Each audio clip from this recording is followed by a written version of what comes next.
are. Okay. Fully rolling. I hope these do not turn off. We'll see. Stay on. That one right there is the main concern. We'll see. See what happens.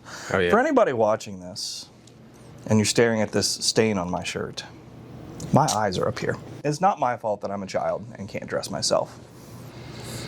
I was like, I think I'm doing an on the spot with producer Nick today. I'm like, I need to dress appropriate. And then I get here, and Rochelle says, "What's on your shirt?" And I said, "My eyes are up here, lady." Anyways, hi, producer Nick. How's it going? I haven't slept in 5 days. It's a while to go without sleep. I'm quite tired. Yeah. So if you see me pull a Joe Biden in the middle of this, all right, we'll try again later. But anyways, I'm gonna do my best. What do you got for me today, producer Nick? I got for you. I'm sorry. Let me interrupt. Can we talk about that? I'm actually sad that you're leaving. I know that I just give you so much for not plugging anything in, but I'm sad. Yeah. Because I feel like we've just started the verbal abuse. You know, I mean, we're like 2 months in, something like that, right? Yeah, and like we're really gathering some ammunition against you, and then now you're leaving. I am. I'm upset about it. Hitting the road. You'll be back. They always. I really did want to like stay in Cincy as well. I'm like, if I would have had it my way, then I would have got a job here full time. Yeah. Got a little place in like Hyde Park. You got a killer opportunity though. Oh yeah. So I think you're gonna do just fine. Yeah. So what you got today, Nick? Come on. This will be the greatest episode of On the Spot ever because I'm not in my right mind. Somehow sober, but not in my right mind. See, I wanted to see how you felt about having a new person come in. How does that have you feeling? It depends who the new person is. Yeah. I'm kidding. We've got a few new people starting. We had a little bit of turnover, so we always we hire from the Talbert House 99% of the time, which is great. We love it. It's always nice to just get a new personality in here. I mean, it's funny, like when we interview, we never ask like, "Oh, can you drive a forklift? Do you know the difference between steel and copper?" It's like, man, we'll teach you all that. Like, do you fit? Yeah. Do you fit? Like, do you fit here with us? Not in a political sense, not in a not in any sense other than, does your personality fit with everybody else here? We got a lot of different personalities, right? Mm-hmm. You've seen it. You know everybody's got different personalities here. Plethora. But do you fit, right? Excuse me. This is why I have my water. So it's always really exciting to like get a new person in and like watch them come out of their shell. Because like anytime you start at a new spot, like you're kind of like, you gotta like feel the vibe out, right? Make sure you can like say the things that are on your mind. Make sure that your like humor lines up with people, right? In like the office, the scrapyard, yeah. Like, yeah. Anytime you start a new job, you're like, all right, what am I supposed to be? Am I supposed to be doing this? Yeah. Is my boss? And he is. He really is. And she is. She really is. And then like once somebody gets acclimated a little bit, kind of like watch them come out of their shell and like actually, kind of drop their walls a little bit, because like, man, it's a job. Yeah. And being here is certainly a different job. You got to deal with all sorts of different customers and customer personalities, and so I'm always excited when somebody new starts. Now, am I excited to have a new producer? Yes. I don't know. No, the only reason I'm excited is because I'm happy for you. But yeah, thank you. I'll be happy to see. So what I thought about doing is like, I had originally said like, all right, you'll do an internship. We'll see how you work. Mm-hmm. See if you're gonna cut it, right? And then we'll make it a full-time thing. Right? Yeah. But now I've kind of thought it'd be a fun little experiment. to kind of keep rotating like internships. Mm-hmm. And I thought as long as somebody's got the skill set to They're like golden. right. Yeah. If you got that skill set, but to see like everybody's different creativity. Yeah. Right. How they cut videos, how they, what kind of vibe they got going when they edit. Mm-hmm. So it might be a fun experiment to kind of like rotate through some interns. Yeah. Just as they, as the summer comes around, you come in, you do an internship as long as you got the skill set, and let's kind of see the different types of creativity that people have. So, see, I feel like that's why my friend Risa, I kind of like love her for social media stuff. She was the one who got me into making like TikTok edits and downloading all these softwares, getting all these plugins, and learning how to make cool transitions and all that. She's like a pro at that. She does designing stuff for like games. Like there's a few games where she'll like make custom characters. I have no clue how to do any of that stuff. That's way beyond my reach. The greatest thing her, TikTok ever did for old people was autocut. Yeah. I upload videos and then just hit autocut. Which is so helpful. Yeah. But I'm like, her creative skill set, I feel like hers would be really fun to mix with this. She has a lot of the computer skills down, and I've been showing her a lot of the camera skills ever since, I think, like winter time when I was doing my capstone project. And whenever I just hang out with my friend group in general, we always have our cameras on us. It'd be 3 people with 3 different Canons on them, and we're all just taking photos or taking videos at like the thrift store or whatever. Right. Remind me what your capstone project was. I worked with this vintage thrift store called Disco Tits. Okay. It's kind of downtown. It's in one of the old warehouses. And I went in and I basically, it's a funny story, I guess, of how it started. My friend Risa and I would go there 24/7 just to kind of like shop around and look, because we'd be bored during the fall semester, spring semester. And the person who heads the shop was like, I really need a like social media person badly. And my friend Risa like started tapping me. She was like, that's like us. And, I was like, I mean, technically, yeah, because that's our whole major. It's right. It's like media, but when it comes to and you social just let that media, one go right over your head. So I started talking to her more, and I started showing her more of my work. And she was like, if you want to come in and do whatever type of work for me, then I'd love that. And I was like, honestly, yes. Like, I'd love to come in here and just do some fun social media stuff with you. So I ended up working with her for about, I think it was like 3 or so months. Ended up just making some fun content. I made a little magazine that has a lot of like different thingies that makes it pop out. We made a whole social media plan, a calendar. I took the stats and I like really looked at the stats to see what was performing good, to see what we could do better. I guess, which is kind of helpful because that's what I'll be doing at Pepsi. So I kind of have the base for it. Besides paid social ads, that's the only thing I don't know that I'm going to have to learn here soon. With my manager, because she also doesn't know. So it's going to be like a 2-team, us sitting there trying to learn that together. Yeah, you get it. But yeah, for Disco Tits, it was more or less just me walking in. She was like, I need somebody. And I was like, it's me. And I ended up doing my capstone with her. And I got an A on it, which is perfect. There you go. So now I just got to pass this sign language class. That's the only credit that I have left to graduate is one sign language course. Look, the only sign language I know is the middle finger. So. Yeah. See, that's how I feel towards this class right now, because I'm just so ready to be done. I'm like, I had the misfortune of failing this class once, which is what put me behind.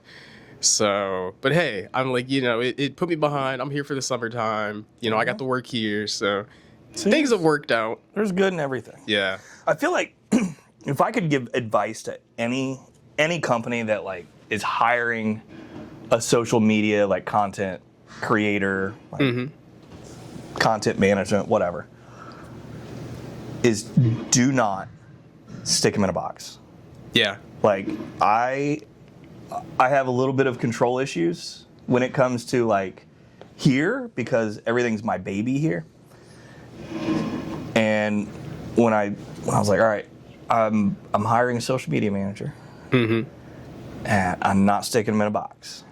And I don't think I put you in a box. Oh, we bounce ideas, which is perfect. It's great, but like, because I have definitely been stuck in a box in previous roles, and it's it just like feels like it hinders what you can bring to the table. Right, and I said, all right, I'm not gonna stick them in a box. And what I'm gonna do is just, hey, here's a couple ideas that I had. But you go do you, right? And there's days where you come in at the end of the day and you're like, hey, there's a video in the drive. You didn't ask me what I wanted, Yeah. Now there's times where I'm like, hey, I want to do this. And you always make it happen. But there's a lot of times where you just come in, you're just like, I'm gonna go fool around and do something like that. That is because if I stick you in a box, I stick your creativity in a box. And then now you got to work within these little confines, and then you're going to be safe, right? Well, I can do this, and I'll just make this a cool edit. And it's like, that's not what I'm trying to get across. I mean, none of our videos are about scrap. None of them, right? Pretty much. I mean, none of them. Yeah. But the next time somebody, because you don't always need a scrapyard, right? You always need a gas station. You always need, a grocery store. Yeah. You don't always need a scrapyard, right? So the next time you're like, hey man, what do I do with this old washer? I saw that video of A&A and doing all the dumb stuff. I bet those people are pretty fun. Yeah. And we're not. We're actually not that fun. It's all a facade. So like just not sticking you in a box. I'm like, let's just have fun. Let's play around. I feel like that is what 1,000 people aren't going to sit there and watch a video of this dumb white guy going, well, if you need to scrap an old washer and dryer, come on down to 400 Station Avenue. Like, what are they going to do? Scroll right past that, right? Yeah. But if the owner's out there making elephant noises because that's what you told me to do, you might watch it, right? You got to be a little humbled sometimes. I cannot make an elephant noise to save my life, just so you know. Anyways. But it's, it's like getting people hooked, getting them wanting to watch the content, and then it's more or less like I just know this train is going to be on the track. I'm going to have to cut that out. Oh my gosh, these trains are terrible. And they will lay into that horn for like 10 seconds. Just...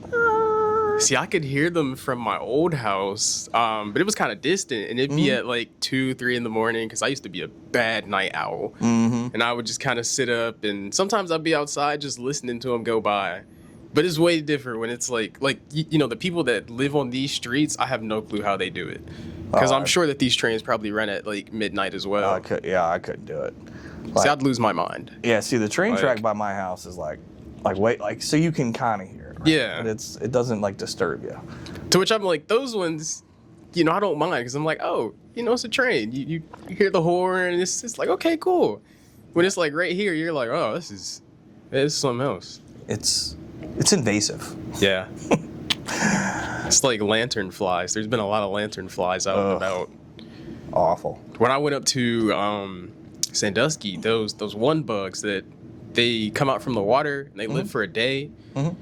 I forgot what they're called. I have no idea. But there were so many of them just like stuck to windows, to just buildings in general. Yeah. And I saw them for the first time. I was like, that looks disgusting.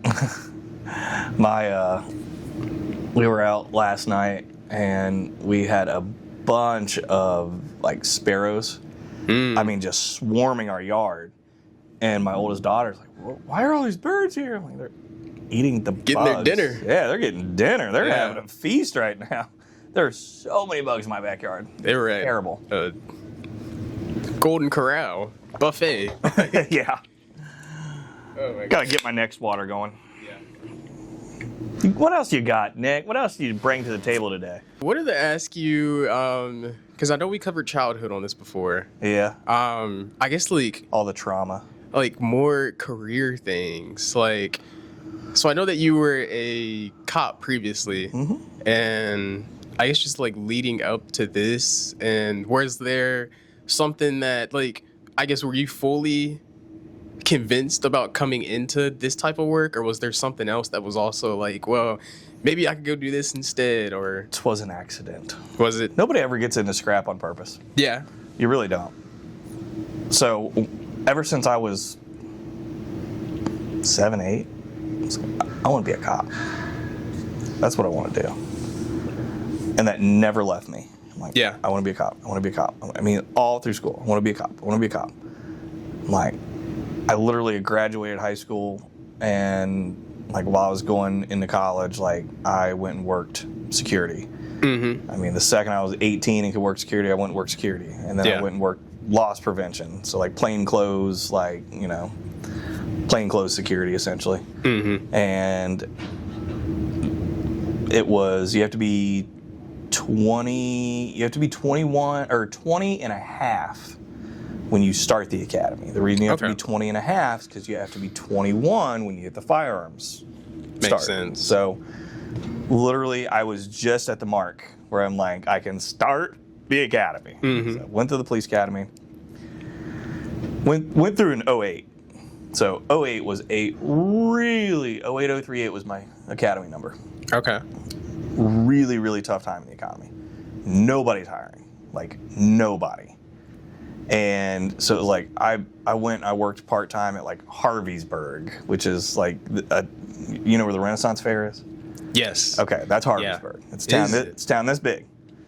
And then a job came up at my hometown, New Miami, like where I was born. Mm-hmm. And so I went and worked there, and like still, like, man, nobody was hiring full-time. And I'm like, I'm working at ATM Solutions, like working on ATMs. I'm like, I'm trying not to get into a career because I'm like, it's coming. I'm going to be a full-time cop. I'm going to be a cop. Yeah. And so I'm like, I'm working these full-time jobs, but nothing that's like a career. And then I went and started working for my dad's company. We had started like some type of a recycling service. Like we didn't open a scrapyard, but like we were almost consultants, like how to recycle this, that, and the other, right? And then one day I decided I was going to open a scrapyard. And Dad, opened it, did all right. I didn't know what I was doing. I had no idea. Yeah. And Dad sold the company. His company said, hey, they don't want this part of the company. Do you want it? And I was like 20, I don't know, 23, 24 at the time. I'm like, I don't know how to run a company. Mm-hmm. So I left and I went to work for another large scrap company. And I was there for 7.5 years, just learning scrap metal. Yeah. And I learned a lot. They were great people. They were really good to me. And COVID came and went. That was the time. I said, I'm never going back to an office. Yeah. I started S&F Development as a consulting firm, essentially traveling all over the country, Really? telling people how to recycle better. Yeah. And then A&A came up for sale.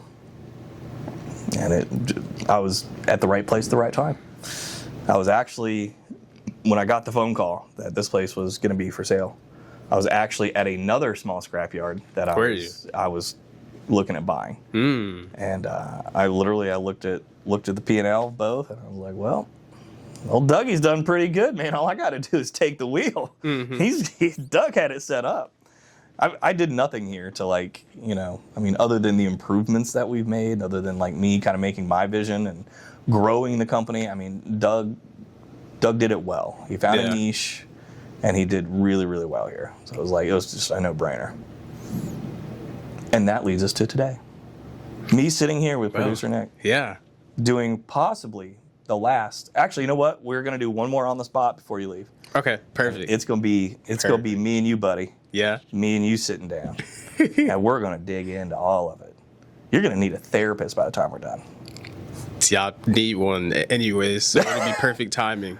We all do. Just drink. Don't drink. Well, you got anything else? It was that. And then we'll see if this camera's still recording. Yes. Oh my gosh. Please, can you still be on? Please do not turn off yet. I know this one 30-minute timer. This one has none. I don't know what or how because they're both the same model and all funny. that. We'll figure it out. Yeah. I guess vacations. You're going to Key West, right? I am going to go to Anna Maria.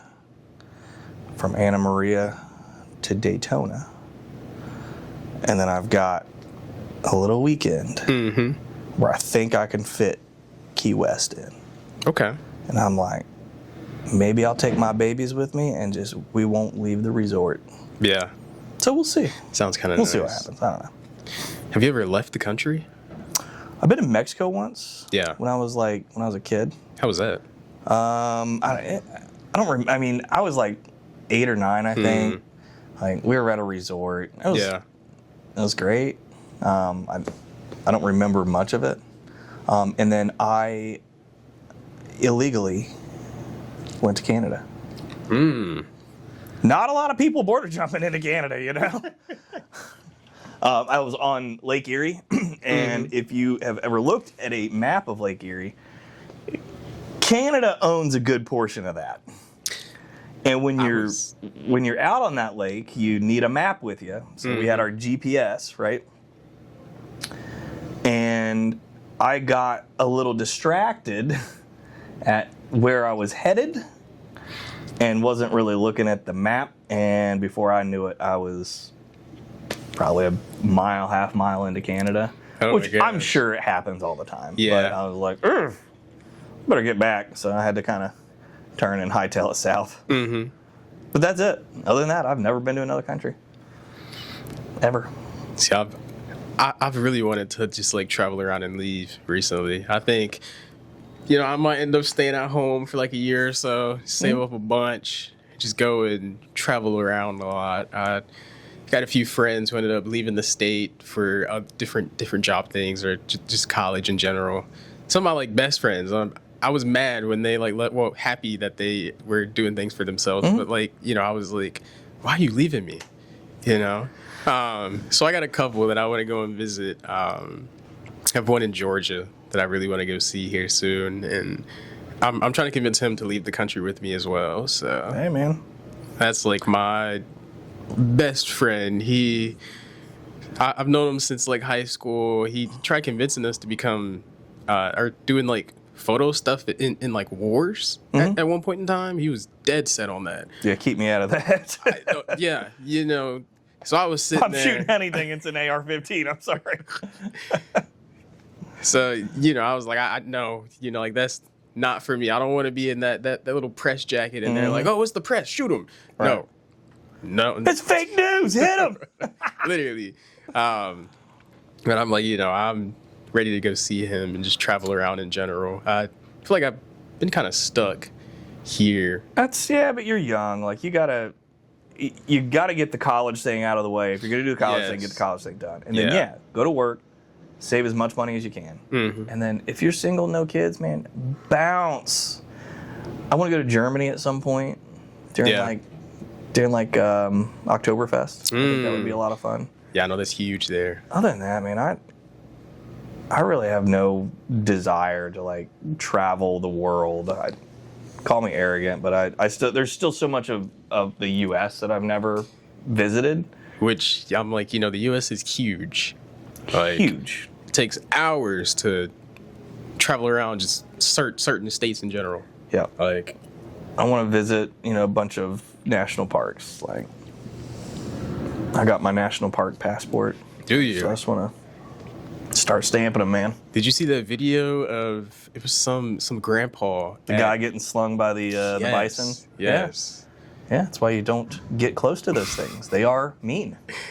They may be in a national park, but they are wild animals. Yeah.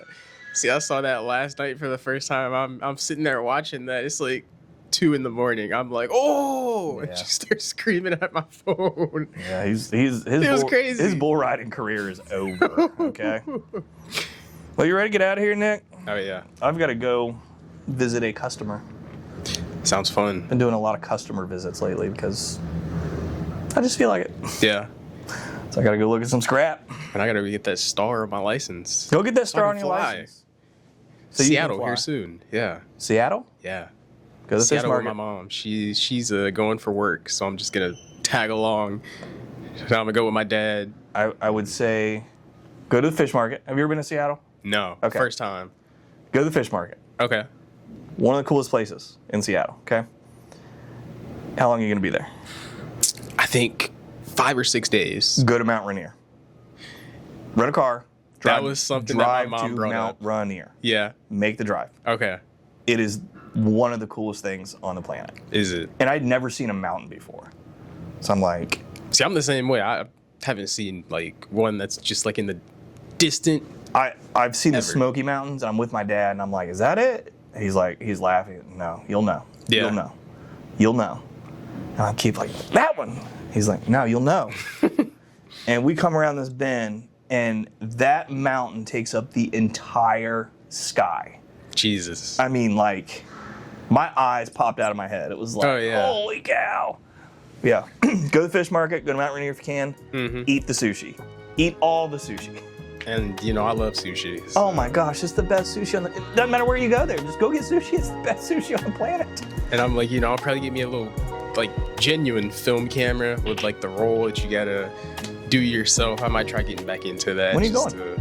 I think sometime next month. It might be like a little graduation gift, I guess.